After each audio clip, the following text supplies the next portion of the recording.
మన ప్రభు అయిన యేసుక్రీస్తు వారి శ్రేష్ఠమైన నామములో శుభాలు వందనాలు తెలియజేస్తున్నారండి. ఈ సమయంలో దేవుని స్వరం విందాం. యోహాను గారు రాసిన మొదటి పత్రిక 3:14 మనం సహోదరులను ప్రేమించున్నాము గనుక మరణములో నుండి జీవంలోనికి దాటి ఉన్నామని ఎరుగుదాము.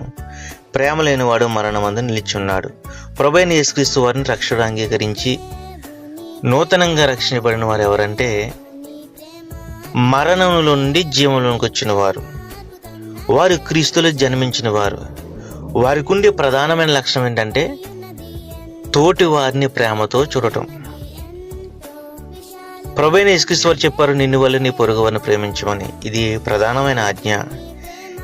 ఈ ఆజ్ఞని పాటిస్తున్నవాడు నిజంగా రక్షించబడినవాడు. నిజంగా రక్షించబడినవాడు ఇతను ప్రేమిస్తాడు. అతను ద్వేషం ఉండదు, పగ ఉండదు, అసూయ ఉండదు.